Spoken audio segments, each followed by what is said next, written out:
What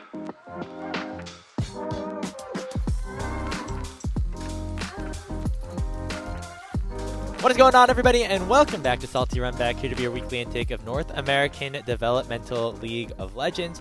We are back here with our midweek episode. It is a day late, and we apologize for that. However, I think it is very much worth the wait, since there's not much going on in the NACL and the NACL qualifiers, if that's ever going to become a thing. We dove into the LTA a little bit with an old friend, one of the newest rookies to the LTA, Srtty. We got a chance to watch back his first ever game in the Tier 1 League with him. Got to hear his feedback all about that. It was a lot of fun. My name is Grapes, joined alongside Hawk. Hawk, it's been a good day. It has, yeah. You know, episode's a little bit late. Turns out pro players have scrim schedules that we have to plan content around. So no matter how much we want to stick to a release schedule.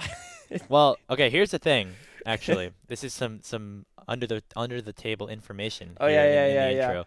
Is that we were supposed to record this yesterday in order to release this on Thursday, like our scheduled releases are, but Dignitas actually had a content meeting. I know that they've been working with Sylvix a little bit, and so good to see that could potentially be some stuff in the future. So I know this is not the point of this thing. episode. But speaking of content as well, Respawn put out a really great roster announcement video, and I quote retweeted. I'm like, "This is really cool. I can't wait to see this team play if OQs ever happen." So that's not the point of this episode. I just wanted to share that.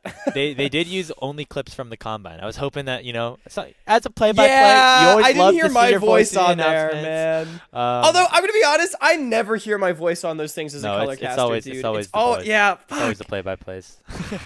Like, no matter how much I try to pop off in hindsight, it's still hindsight. It's fine, guys. I don't want to be the main character. I get it. But yeah, Dignitas was shooting some content. That is why I was happy that we had to push it back a day. Yes. That means we're getting more LTA content, more Dignitas content. And speaking of Dignitas content, here's our talk with Srtty right now.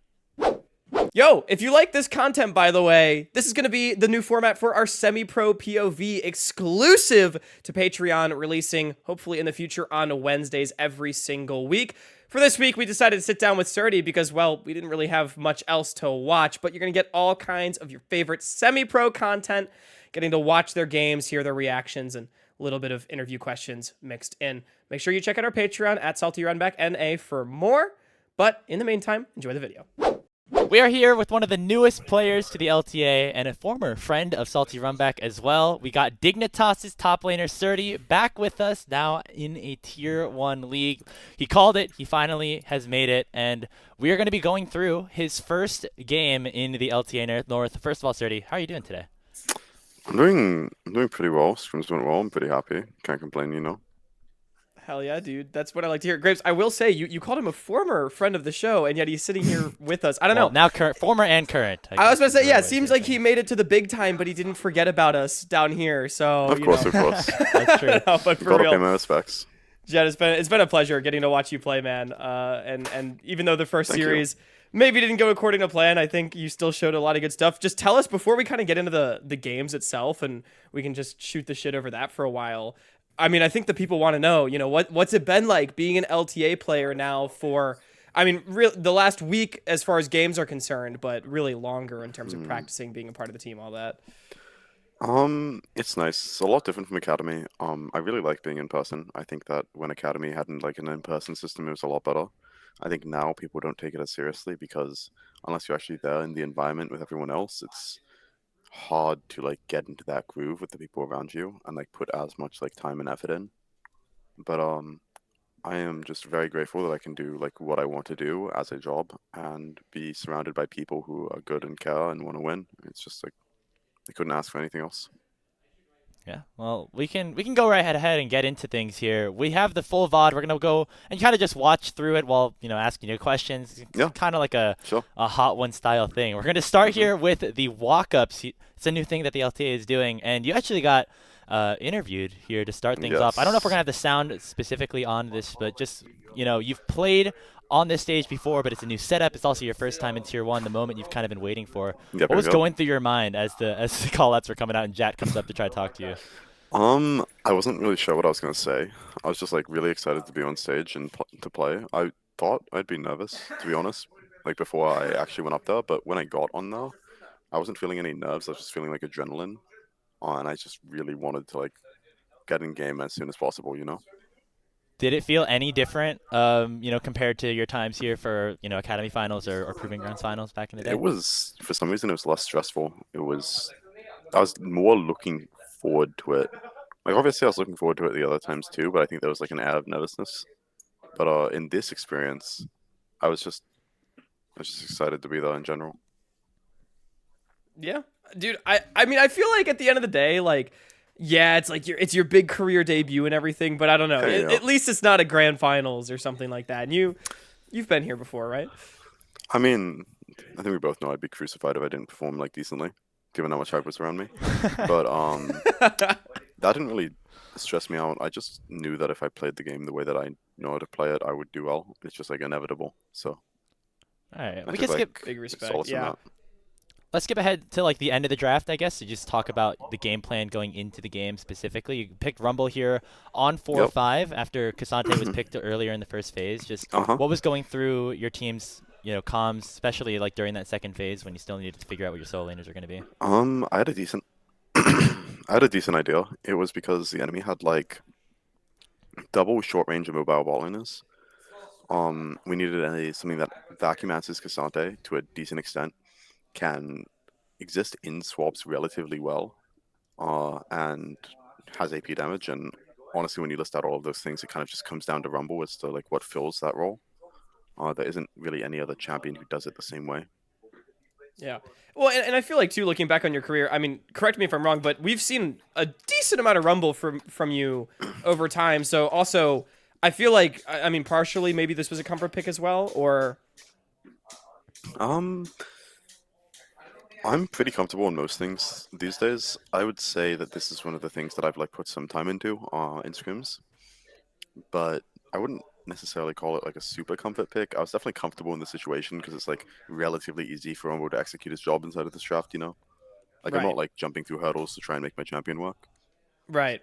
I as we kind of, I'll let the game sort of play as we keep talking. And basically, Srtty, anytime like something interesting comes up or whatever, hmm feel free to like interject as much as possible. But I do immediately want to ask, like, first game LTA stage, you're going up against Impact, who many consider to be the greatest top laner in LCS Yep. history. Also, in the draw show, I thought it was so badass that you were excited that you drew Team Liquid. Like, just They were tell who me I a wanted little to bit play. about that mentality and everything. Um, I think that Impact is really good, and I have a lot of respect for him. I think I've said that many times. He knows as well. Like actually, we were running 1v1s with each other not too far before this. Before we like knew we were going to verse each other. I think the day before we were 1v1ing for like an hour between my break and scrims and stuff like that. Um, so I definitely think it's really good. I thought TL would be a good test because in scrims we did pretty well versus them, and I think that the way that they play and the way that we play kind of clashes a bit. And if we are like in form, they're probably like one of the most beatable teams for us, like in the upper half, just to the fact that like their weaknesses are like they're pretty bad at fighting because they have poor mechanics in some roles, and it's just like it gives us opportunities, I guess, if that makes sense.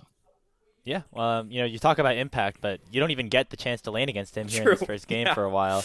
Were you expecting yeah. a lane swap? And also, did you see Yep. that ward that forced you to burn your flash going in? I did not see the wood. I had an idea. So I actually made a big mistake in this first game. I've realized it now. I'm not going to do it again. But basically, I knew that Renata was there. We saw her on Pixel, so we knew where Renata was. And I knew that I couldn't get XP 1v2 as Rumble went to Draven Renata if they're competent, and I believe that the enemy team is competent. So my idea was if I speed up my Sejuani's clear and help her, well, at least I'm using the time for something. Instead of just sitting there and staring at them, I'm at least like helping my Sedge get on the map faster and do her things. But it's actually a massive mistake because even if they don't do this and blow my flash, like imagine that this doesn't happen, and then I'm just like leashing the Sedge and the Renata walks in alone. Draven is getting solo XP the entire time on top wave while Renata is bullying out my Sejuani because she doesn't have to be top to zone XP because I'm not there. Then the main advantage of like this iteration of the swap that we're doing is like my Kalista ends up 1v1 versus the Cassante because I'm dead 1v2, so my center will come up and cover me on the dive, right? So I'm now splitting XP and my ADC is getting solo XP, which should make our bot 2v2 winning. But the main issue here is that by me leashing and the Renata not having to be on top wave, the XP is now equalized between the AD carries. So we don't get anything, we just lose. Now I'm down XP to Cassante and we're even XP on ADs. And it's just like, wow, that sucks, you know? Dude, that was so cool. Okay, basically, I feel like maybe to sum it up for anyone at home that was struggling to follow, I think I followed. If you exist on the top wave, then they have to send both of their duo laners to the top wave. Yep. And that's what makes up the EXP deficit. Yes. Okay, got it. So even though I'm getting behind, my Callisto is getting ahead. Right. And me being behind matters a lot less for my matchup than Callisto being ahead does in a Callisto Draven lane. Right. Totally makes sense. And so I was completely fine taking the deficit. It's really cool to me hearing you talk about lane swaps at this high of a level, because I saw a bunch of, Reddit comments and this kind of stuff from people that were excited to watch you play, but maybe didn't watch as much NACL or CLOL as a lot of other people did. And, Srtty, you're generally known as like, oh, you're the carry top guy. You've got the range tops, that kind of stuff. Yeah, which I think pretty good at that kind of thing. Right. Yeah, I would say so. Yeah. And people were sort of questioning how you'd be able to function in lane swaps. And I think ball knowers knew you'd be fine, but it's really cool to hear you talk about it here. You know what I mean? We all watched that lower bracket run that you had where they exactly. Every single game. Yeah, I mean, how fine I am depends on how much practice I get in it and how many variations of it I see, right? Because like these people have been doing it for 8 months and we didn't do it in academy. No team did it in academy really. Right. It was only done in CLOL. But in CLOL it was like some messed up version of it where everybody was losing because everyone was bad at it. So like that isn't real practice. But my first lane swap realistically was in the in-houses I did for Score. And I've kind of just been learning from then, and every single time it happens, you notice something different that can change to make it better for your team or worse for the enemy team or vice versa.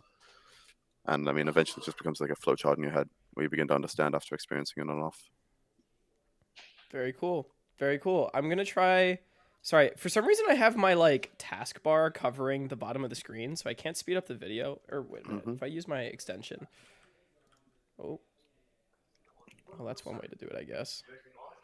We'll keep it going. I'm trying to remember. So I actually have not really seen this game. I had my family visiting this weekend, so I'm kind of going in blind. Like, tell me a little bit about just sort of, we've already touched on like the lane swap early game plan as a whole, but I don't know. Anything else that's just like interesting about how you think this game is going to be played out in the moment? Well, in this exact moment, I think that for the early game at least is pretty solved from this point on. I don't think that there's like too much to say or take away, especially with my role. My role is basically just going to be swap my bot lane. My Callisto is meant to have an XP lead into their bot lane, and then because my bot lane's stronger, I have power for grubs, take some grubs. I'm laning versus Cassante. He can't really punish me 1v1, even though I'm down XP and gold. And then my job is to reduce volatility bot as much as possible and match my TP with Cassante's so that he can't use his lead to help his team and get as many like CS as I could. And Impact played this game like really vegan, which it wasn't bad from him. The vegan like nature, it had intention, and that intention was he wanted to be able to adapt to anything that happened. Like in case something goes bad on the other side of the map, he's full resources and he has all conditions, and then he can be used as strong side. It just gives him more options, right? But cool. That enabled me to kind of get back into the game and go even CS and be pretty chill. So it looks like sends his way up to the top side. You're just kind of on an island at this point. I guess, I'm not doing much at this point in the game. This was just like a mistake from my bot lane, and that is okay. Well, it happens. Now that we do have a little bit of time, I guess, until some of your big plays come in. Well, so as we're watching this, just want to ask you about like the way that this roster was constructed. Dig. Yeah. It looked. I think they said in your announcement video that you were one of the first people that they signed, and you actually had a say in a little bit in terms of what players you wanted on the team. Like, tell me about. Obviously, you're not running with the full 5 here in this first game, but just what was it like selecting some of the players that you wanted to play with? I mean, I wouldn't say that I like necessarily selected anybody. I think that everybody had a bit of a say in like who was joining, whether it be, coaching staff or like actual players. I definitely gave some input, and I think that my input was reasonable, and so they weighed it pretty decently, I guess. But I think we got the pieces we wanted. Basically, Disguised and Dig were looking at the same players, same coaching staff, and they were like both teams wanted them. And I said to Dig, I like Disguised brand a lot. But the two things you guys have, it's like you guys can like offer more monetarily, and because of that, you can get the players that I want. And DSG has to do one, like they have to do two of three basically. They already have the brand, so that's one thing for free. So then all they have to do is either give me more than you guys are willing to give, or get a better roster and give me less. And I don't care which one it is, as long as I get two or three. Like I'll go to either one, and then Dig was the one that could do two or three. So All right, Very cool. that's kind of my off season. How excited are you to be playing, with Shaden finally? Allegedly. I don't know if that's officially come out yet. So if you can't speak on it, you can't speak on it. I'm not but- going to say anything. I don't know what I'm allowed to say. All good. All good. Yeah, I realized about about- half a second late that I might have asked you for too much there. So I mean, all I'm going to say is that you did see him walk behind me in camera about Yeah. 5 minutes ago. So do with that information what you will, but I'm not going to comment on the situation at all. But I would be very excited to play with Jay again if we did. Awesome. he's already PR trained, man. This is great. Can't do anything that would get me in trouble. You know.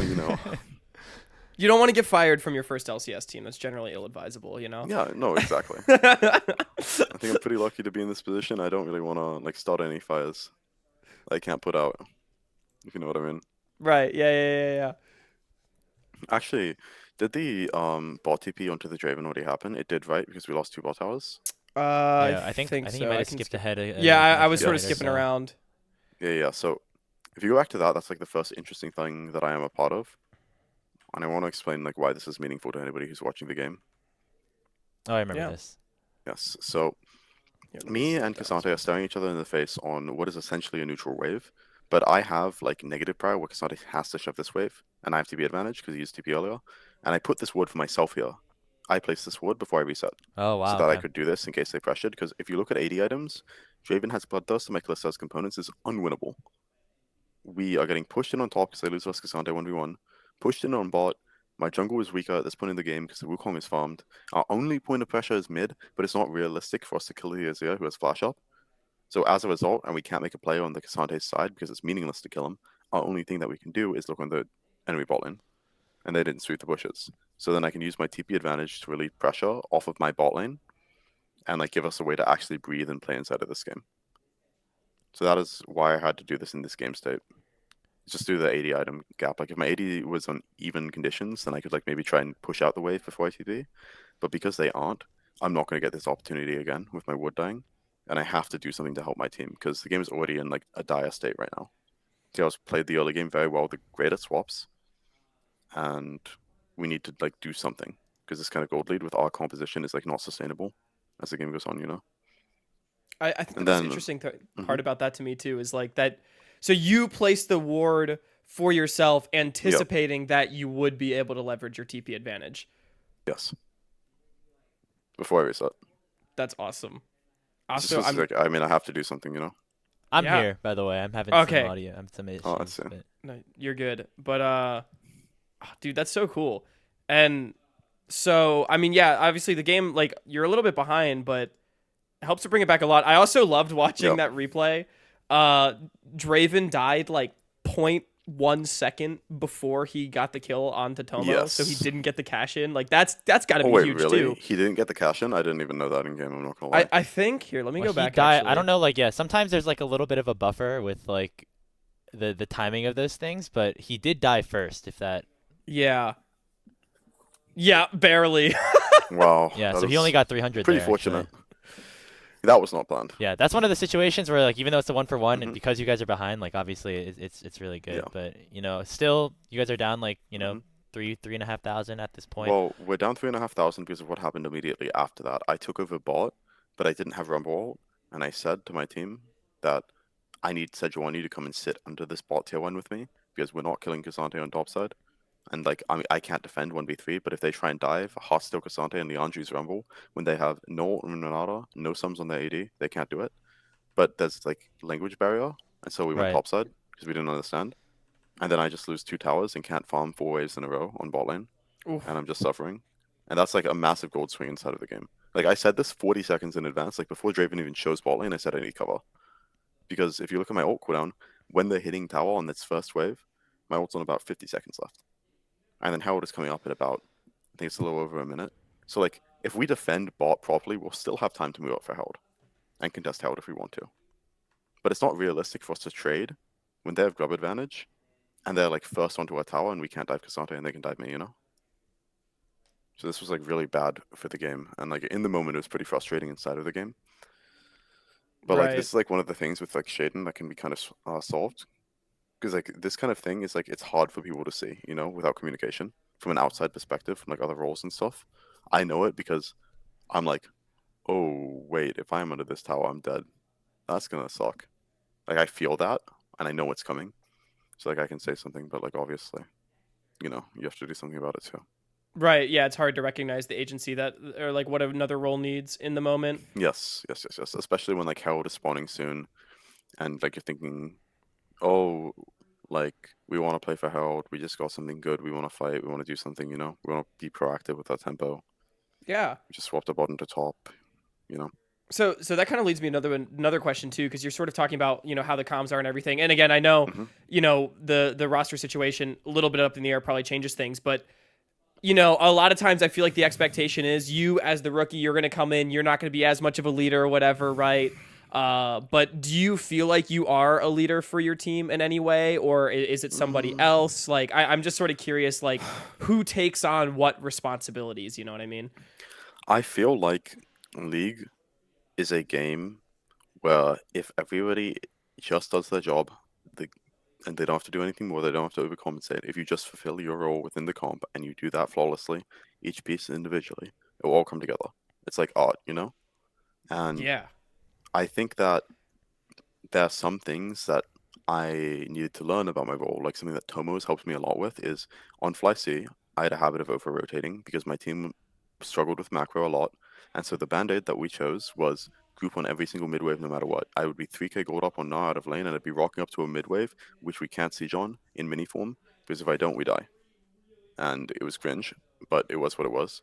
And this wasn't like any one individual's fault, it was the entire team's fault because the fact that we weren't able to get on the same page as a unit, that responsibility like falls onto everyone, myself included. And that's something I really regret, but that's a really bad habit I built from that second split on Fly C. And that kind of carried over into like Dignitas, right? And so like a big thing that Tomo helped me with a lot is because he remembers playing with Quid, right? Something that Right. Quid does, and that he's really good at, is when he is fogging, when he is rotating onto mid, he will only come about halfway down unless there's a guaranteed play. So he's always back to first touch on the side wave, right? And there was something that was happening where I'd rotate too far, and then I'd walk back, and I'd obviously be able to catch the wave before I lost anything, but the enemy could already move. And so then we can never actually generate pressure because they're just getting a turn to clear out all of our vision because I'm catching late, you know? Right. Yeah. So like recognizing that kind of thing, I've like started to learn because of my teammates, and I'm like lucky because of that. Obviously, like there's some things I see that they won't see, because there's some things that like I'm better at, but I don't think that I'm like necessarily a huge leader inside of a team. I think I speak a lot and I give like some form of direction, but a lot of the direction I give is like I'll be asking a question and I'll be like, "Do you guys need me on this midwave? Right. Do you guys want me to shift top lane so that we can take vision?"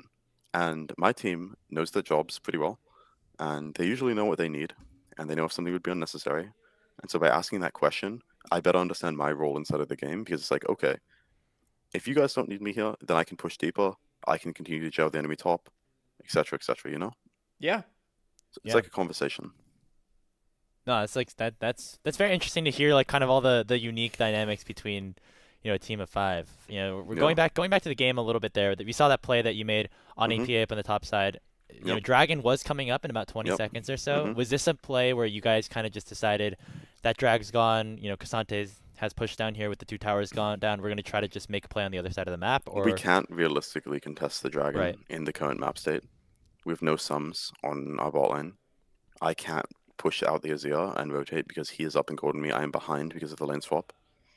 Unless I index my flash into going onto the Azir, I'm never going to push him out. And if I'm doing that and using my ult, then I can't come down and do anything meaningful with the dragon either. So the comms between me and Kenny were basically just like, can you keep me behind? And then I just used my body to try and bait APA in because again, when we are this far behind inside of our comp, we want to create like a window where we can actually gain some sort of pressure back, and that pressure is created through tempo. And a big way for us to gain tempo is by getting a pick while they're doing a neutral like this. They don't have bot towers left up, so it's not like the Cassandra can keep going and take bot to 2 while my Yone is doing top. The only thing they can do is shove a wave. And if he's shoving a wave, even if this Azir gets this tower, at least we're getting some pressure and we're getting some gold back, and that'll free me up to then move. Because like right now, if you see, I'm moving up now. And this is like a move that I am able to do at this point, which can like help us get some vision back, help us get some control back, that kind of thing, I just love hearing the way that like the puzzle gets solved, especially again for like LTA pro play debut. Hearing you talk about sort of like, okay, sure, we were behind and that's how it is, but all the ways you're at least trying to solve the puzzle, and it's seemingly like a lot of the plays kind of moving around your move timers and stuff like that is so interesting. Yeah. Is this a major fight right here? Looks like. Kind of is. I mean, I communicated that Cassandra could come down here in game. Unfortunately, I can't really do anything about this. If they want to drop Herald, me being there doesn't really do much because they shouldn't be killing my team here. What they should be doing is getting 2 Herald crashes off, and my ulti is not going to stop that because remember, it's only good at clearing waves. My pressure will not stop them from walking forward and driving the Herald in. It's just not going to change anything. So at that point, I might as well be trying to get extra gold. And then I realized that Impact's basing to cover drop pressure topside. I reset. I can now run into bot side if I want to fast. Obviously, my teammates are dead now, so like it's hard to actually do anything here. But at least it gives us a window where we can kind of look. It creates tempo again because now the Cassandra has homework on top lane. And with the Cassandra having homework, maybe it creates a situation where like we can somehow catch one of them that's overstaying or decide to do a camp instead of basing, that kind of thing, And right now, the name of the game, because we are behind with a comp that is supposed to be ahead, the name of the game inside of this match is like trying to find ways to like disrupt their control of the game and like swing the gold back with number advantages. And it's one of them difficult right to here get those in seemingly losing move timer games, mid, right? Yeah. LTA I'm at already the on top. mid because Cassandra is on top. We're going in because we see them showing on both side lanes. Then I drop Rumble. Obviously, I die here. I couldn't care less that I die here because I traded shot down onto their jungle. Yeah. It's like, it's whatever. Dude, if they want to TP for this, it's fine. The shutdown Now system's I have also TP advantage. crazy. How are you a shutdown right there? Your team is down 5k gold. That's Pretty sure I'm down insane. XP and gold on the Cassandra too. Yeah, that's weird. real That's quick, actually. insane. Let's see a little play here. Really quick. I know that sometimes in professional sports, there's like the pressure of like a baseball player getting his first hit. I also know that earlier this day, Scary Jerry didn't get his first kill in that first game. Was there any sort of pressure like taken off of you after you got that first kill in the game? Yeah. I mean, if you're thinking about the way that people will perceive you for how you're playing inside of the game, you're never going to play the game properly because you're always just going to play safe and play scared. Great answer. Great answer. Like, I'm not saying that's what Jerry was doing. I didn't watch the games too closely. I was mostly looking at Castle because I was backstage and I was seeing what he was doing, and I was like, this guy's playing pretty well. Respect. I was surprised. I thought Sniper would beat him from scrims, but I guess not. He had a good series, definitely. Yeah. But yeah, like fight here. I mean, I'm just trying to like play standard and play by the book and just do what I can. And if I do what I can, if everybody else is like doing well, then it's just gonna work out. Like I'm only making decisions that are like, decently consistent and don't put myself in like a lot of risk. Like put me in harm's way, and it can't really go too wrong as long as I'm not being like ultra vegan while doing this. Yeah. I do feel like, especially fans in particular, like whenever they see a rookie just go out in full send in their debut, usually comes off better. But anyway, as Grape said, sort of this fight was a bit of a messy one. TP location immediately having to flash out. Like, did this one just sort of break down faster than you thought? Teleport changes got you? Anything like that? We'll go back and look. Like my actual TP. I need to remember this part in the game. So right on that control ward here in the river. Yep, so we're getting caught. Callista's coming down. I see them going forward. I mean, I just know that like either they turn on me and they don't continue going forward onto my team, in which case Impact's left alone inside of the comp, and I'm going to live anyways, or they like keep going forward and then I'm coming behind them as Rumble, and I drop ult, and then it creates like a pincer, and if my team somehow manages to dodge a zero engage, it gets like really bad for them really fast. So it's like, worst case scenario, they go on me, I burn flash, my team leaves, nobody dies after we're getting picked. Best case scenario, They keep going forward. I come behind them. I drop 2Es onto their balling's head, and then my ult, and they can't do anything. Yeah. And I feel like this moment specifically, when you drop your equalizer right here, is like that's where you can almost feel the 5K gold lead, because it's like this Yes. this It should be situation like looks instant, like ideal. It should be GG Bank. Like, Yeah, but 3-man like stun into 3-man rumble into like Yone. It's like the fact that nobody dies here in game. I was like, oh my God. This is like worse than I thought. Holy.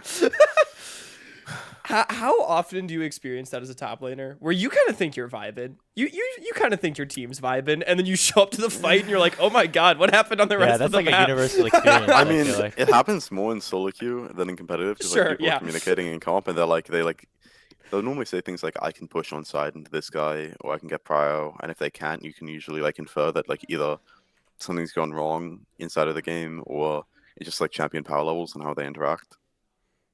So I knew it was pretty bad. Like I was aware, like yeah, it was like not that good. But, like, I don't know. I don't like us giving Otacon like this either. This is something that I talked with the team about after the game, and this happened more than once. Where I cannot fulfill the role as No Flash Rumble of walking up and getting us vision on the objective. I'm not able to. Right. If I do, I am dead. I need my Sejuani to walk forward, and I need her to get vision, because like GA Otacon is like legit a game-winning objective. It is.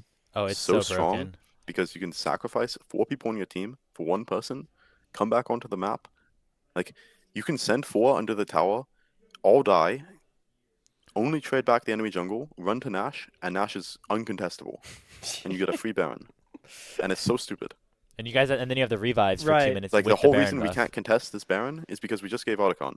So, like, what is the point of fighting them here? Yeah, like Nothing. you're basically just preying on a steal, even though all 5 of you are alive at that point, if you were to contest, right? I mean, if Which these is guys like- let us steal it, like, I don't even know how they would let us steal it. But yeah, true. like we rock up, okay, we fight them. They're strong, so like we're not going to be able to take over the Nash after. Plus, they have like a 0 TP still up, which is, I mean, I guess hindsight. But it's just like, even if we go in and we kill 4 of them and like 2 of us die, they just run back to Nash and do it again and get extra gold. So like, what's the point? It's better for us to fight in this zone where they're trying to like dive us, and then Core flash Qs me in the head. I was so like stun locked when this happened in game. I was like, does he know something I don't? And, like, lo and behold, he didn't. But yeah, this was like He's surprising so to me. far You see away 3 from of the us entire hit by team is over the raptors and he wall. flashes Yeah. on you. Like, I don't know what's happening, and then Wukong ults me, and I'm like, okay, well, I mean, if I'm not dying here, this has to be good.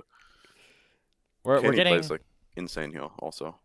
this is like the moment where I was like, you know, Mhm. maybe Dignitas does have a chance. Yeah. Like, they're making a lot of nice plays, and I know they're 6,000 gold down, but Yeah. you guys pick up actually a nice couple of kills here after the teleport. Yeah, comes I in. mean, we get the Azir's Otacon, and then they continue to siege, because I think they're being mind controlled a little bit here, where they're like, we have Otacon, just go crazy. Yeah, I was gonna say it's a lot of teams I feel like are doing that these days. But they don't have their jungle anymore. We're coming off a pad with like 4 resources. I don't think it's that good. Just like, but like, watch what Mavid does. He TP flanks, he E's in, he pokes them. Like, he's just messing around, he's making space. He gets his Q in here. He's legit, like, him and my jungle are face tanking 4 people. Yeah, man, Like, he that's plays that's this a nice fight like play. a complete beast. He's green, I don't know what to tell you. But this was like a huge point in the game where, like, from this point, I think the game is won. TL yeah. had the game completely won for them. When they had GA Otacon and Nash, it should be unwinnable for us, but they completely entered. Like, It's they just hilarious how threw the whole game away. it's funny how after all that it's just 1 kill on the scoreboard, but you actually do get a good amount of stuff there. Like it's No, we get so it's much. it's 1K gold. You get a lot Delays the reset timer out of Baron. them. Yeah, it's great. Yeah. We actually get so much here. So Kenny did go nuts in this fight. Like, He went completely crazy. Like, I don't know if people were watching, like, somebody else was doing, or like maybe like me trying to run towards them, but like this guy is Yeah. just like, we're down gold, mind you. We're down gold, and he stalls the entire enemy team, standing in melee range, for like 12 seconds. He has a stride breaker and a Blade of the Ruin King. How is this possible? I don't Yeah. know. like his positioning was just so good right there. He Yes, made it so that insane. Azir and Draven couldn't really hit him, so it was just the front line, Yep. like that, just playing on the edge. That was I mean, That yeah, he was was sick. tethering their range while fighting inside of the team fight. And it's just like, this Jesus guy. Christ. I guess has been to That the guy's World good. Championship before, so Yeah, Yeah. true. I mean, it's good. We hired him for a reason, you know? I know there's a little bit of there's some question marks I feel like when that got announced, but people who watched Worlds and also the people who you know obviously Mhm. like know the space better than the average person, like this definitely looks like a Look, really I good mean, signing after this series. there are like native NA mids we could have chosen, Mm. but like I'll give a comparison. And I mean no shade by this. But if you're on the world stage, Jensen is not making Quid go like 1-9 on Vex. That's a bonk. It's not happening. True. It's just never going to happen. 100 games over 100 games, it won't happen. Now, is this the fight that really is another good one for you guys? Because it is the soul. You guys give No, it I up, but mean, then this is Chemtech Soul. yeah. Again, we're not like walking far forward enough, which is annoying inside Right. of this fight. But like, because they have no flashes. Like, it shouldn't be that easy for them to win. You know, I can't do it myself though. But like, this is where it's good. If you Yeah, look right at this here, after. like, watch where Draven's standing. He pins himself against this wall, so I drop Rumble on him, Oh. knowing he has no flash, and then Yon gets range because he walks on the wall. And this is something that like even the best players in the world do. Where like when they stand on that wall or like one of the walls and they pin themselves against it, they no longer can dodge, and they just have Right. to eat everything. Yeah, they can only go So in it's one just like- direction. Yeah, it's just like Freelo, you know? I don't know why he did that. Like, this guy's been to Worlds twice or something, but he still stands on it. It's like something every ADC should be mindful of. Dude, Always. I love it too. I as Grapes knows, I'm a bit of a Rumble enjoyer myself, and Yeah. dude, having those moments in a team fight where you just get to overheat and like walk at everybody with your flame spitter going, Yeah. like, oh I mean, this felt great. yeah, This big felt double fantastic. kill. Like, at this No, point, and I was then- like, this game is over. Like, I remember on the just won. broadcast as well. This was like the super hyped up moment. Oh my God, Dignitas turning around. They actually pull up a graphic of like all your other achievements. Like this is the Srtty moment. This is him coming out. Can I find that? It's literally like about to pop up after this replay. I'm pretty sure. But Yeah. yeah. The one thing Oh, you got the player cam. yeah. And then Oh and my then they God. flash it. Like they actually really tried to build you up. I know Kangas was casting this game, but you know they were big on it. Not bad. Pretty Not good bad accomplishments, at I all. will say. Yeah, We'll take yeah, we'll those. take those. I feel like I said this on I tweeted this, but just the fact that people say like, oh, 31 NAC on CeeLo, but the fact that you did it on like 2 different rosters as well, basically, including beating Maryville with Like at the same basically time, the wild by the card way, roster yeah. from the spring. I feel like Yeah, I that mean, goes a it's little bit pretty good. unnoticed My sometimes. teammates yeah. played well on Slew. They had like stage fright or something, and during our game versus Old Miss where we were like down 0-2 and about to get 3-0 in lower bracket, I was like, these guys are completely inting and you just don't press your abilities. Like if you don't want to press your buttons, we can just lose in peace. But like if you press your buttons, we'll just win. And I said that to them, and I was like, legit, if you guys want to win, when they are standing on midway, press Ashar. They have no flash. They're gonna die. You don't need to be scared. And then we Srtty, just started pressing our buttons and we just won. It's Oh, pretty easy. wait, you just Yeah. destroyed that guy. Oh People my people God. forget that like the overheat. Oh my God, overheat on Rumble is Go is back OP. to before this, and I want to show you something. So Yeah. what this guy is doing should be ultra illegal because I shouldn't even die here. Go back further to when my Sejuani is in line. Okay.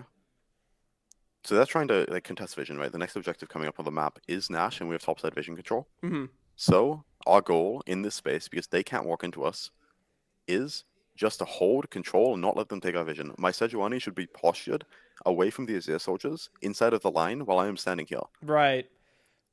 And then, if they ever try, like, if the Wukong tries to walk up and hit Sedge, I drop Bani on his head. I'm Omega fed.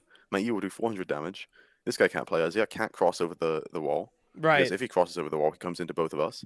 My bot lane is completely safe on mid, because who's going to engage on them? Renata flash Q? Like, surely he doesn't do that again. Right. It's completely useless. So He's learned his if lesson. basically if Sejuani's here, it kind of draws a line of scrimmage so that the rest of the team can't Yes, just walk into this space right here. If Sejuani is standing inside of this area, they can never walk through. They can't get mid prior. We'll get mid prior. Then we can even shift into topside, take more vision if we want to. But the point is, they should never be able to push us out of our zone and take our vision Right. when we are actually stronger than them at this point in the game. I'm also realizing that no one can see the pen lines I just drew on the screen. Yeah, no, But I got it though. they're not even on the recording. That's really embarrassing for me. The point is, because we're stronger on mid and my Sedge should be here, Yeah. and Azir should not be able to walk into the line Right. because he should be over the wall. Right. Yeah. The enemy team should never be able to rotate first to me here. that So if definitely Umpty does tracks. this, he's just instantly die. Like when I died after killing Umpty here, I was like, "What is going on?" I mean, my ult was terrible.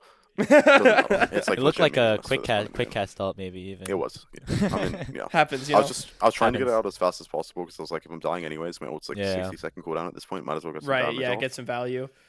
Yeah. Dude, But yeah, So that that really was the bad. play that kind of turned it back into TL's favor Yes. here, right? They, But it's they like get the Baron completely off of illegal it. for them to do this. I don't know how it's possible. It's like it should not be Dude, it's like something that's feasible. crazy that they can start Nash even with their jungler dead. But like, okay, sure they don't have their jungler, but you guys don't have your strongest I mean, yeah, team the fight Rumble's the damage strongest piece person at in the this game. moment. You know, like Yeah, I mean, I was calling my team to just contest. I think at this point, right, but we were just slow to walk in. Like the worst case scenario is we walk in after they already killed Nash and then all die and then they end the game. That's like worst case scenario. right. Best case scenario, we walk earlier. My Sedge can like threaten a bit, and if they try and finish, she can steal. Or like second best case is like, okay, we give the Nash, but at the very least, don't die. Wait for me to come up because I still think this game is completely GG'd, even if they get burned. With how like fed me and Mayone are at this point in the game, I Right. think it's so hard for them to actually end.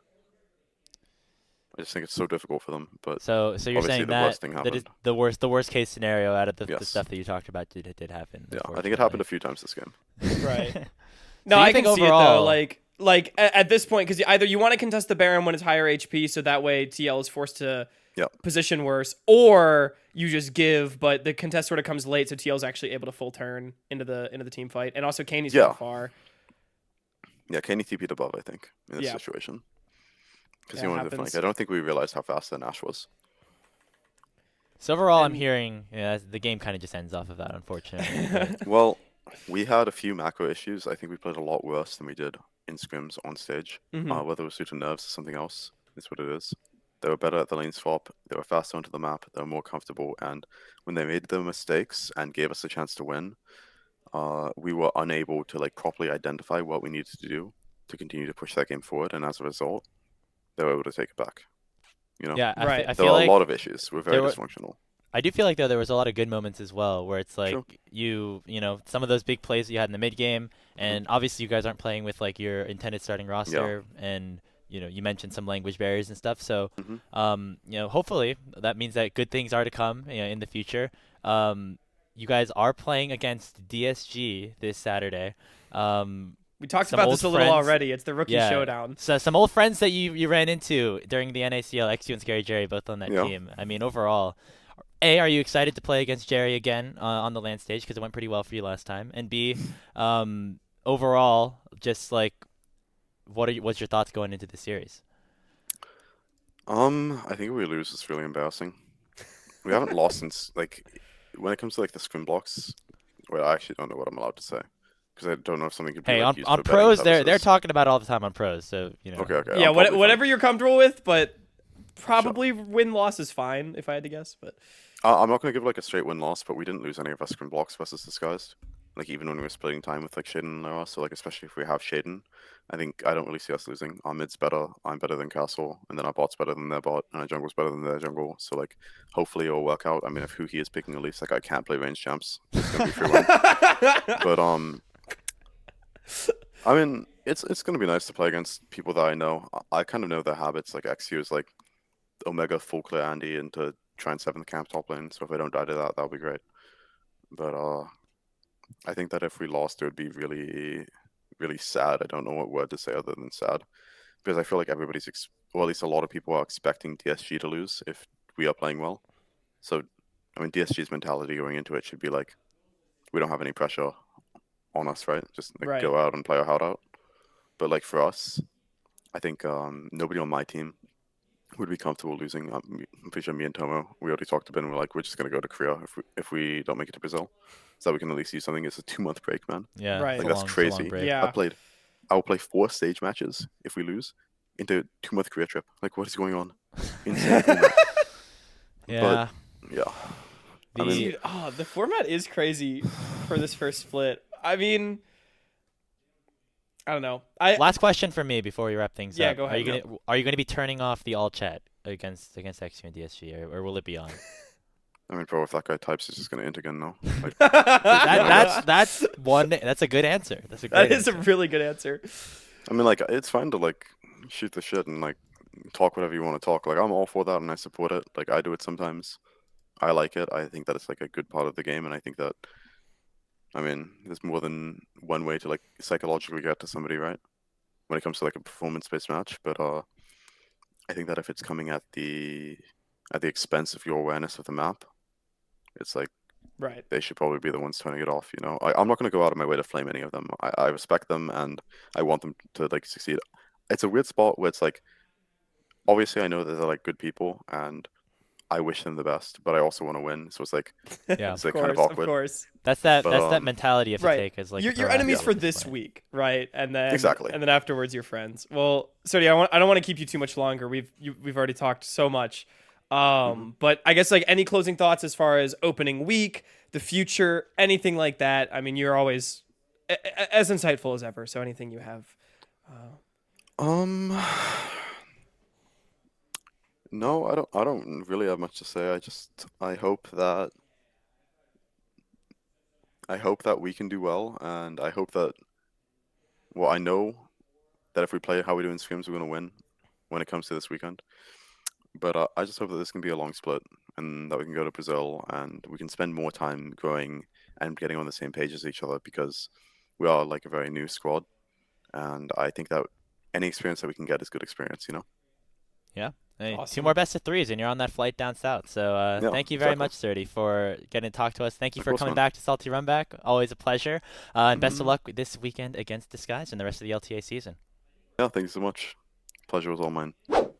Thank you very much to Srtty for sitting down with us. You know, Hawk, we sometimes have our repeat guests come in, but this is the first time we got to talk to a player for the second time after he's completed the semi-pro pipeline, going through dev, through tier 3 to tier 2, back up to tier 1. Man, it felt pretty good. I know. to watch it. Usually we get our players that like we've had some repeat guests that have like gone from tier 3 to tier 2, but there is something about like, I don't know, man. I feel like a proud father right now getting to see Srtty play in the LTA, like, because he really does deserve it. I love how, even though like it's not the most interesting game necessarily, you could hear like the pride in Srtty's voice and the excitement talking just about the game. I mean, man loves ball, and I respect that. So hey, just 7 months ago, we were in Boise, Idaho together watching Fucking Srtty hell. play League of Legends as well, and now he's an LTA What? player, man. Yeah, That's man. super cool. This is definitely one of the players I feel like I got to follow closest in 2024 too, because I got to see him in person multiple times. You mentioned Boise, and then there's also NACL finals in the spring split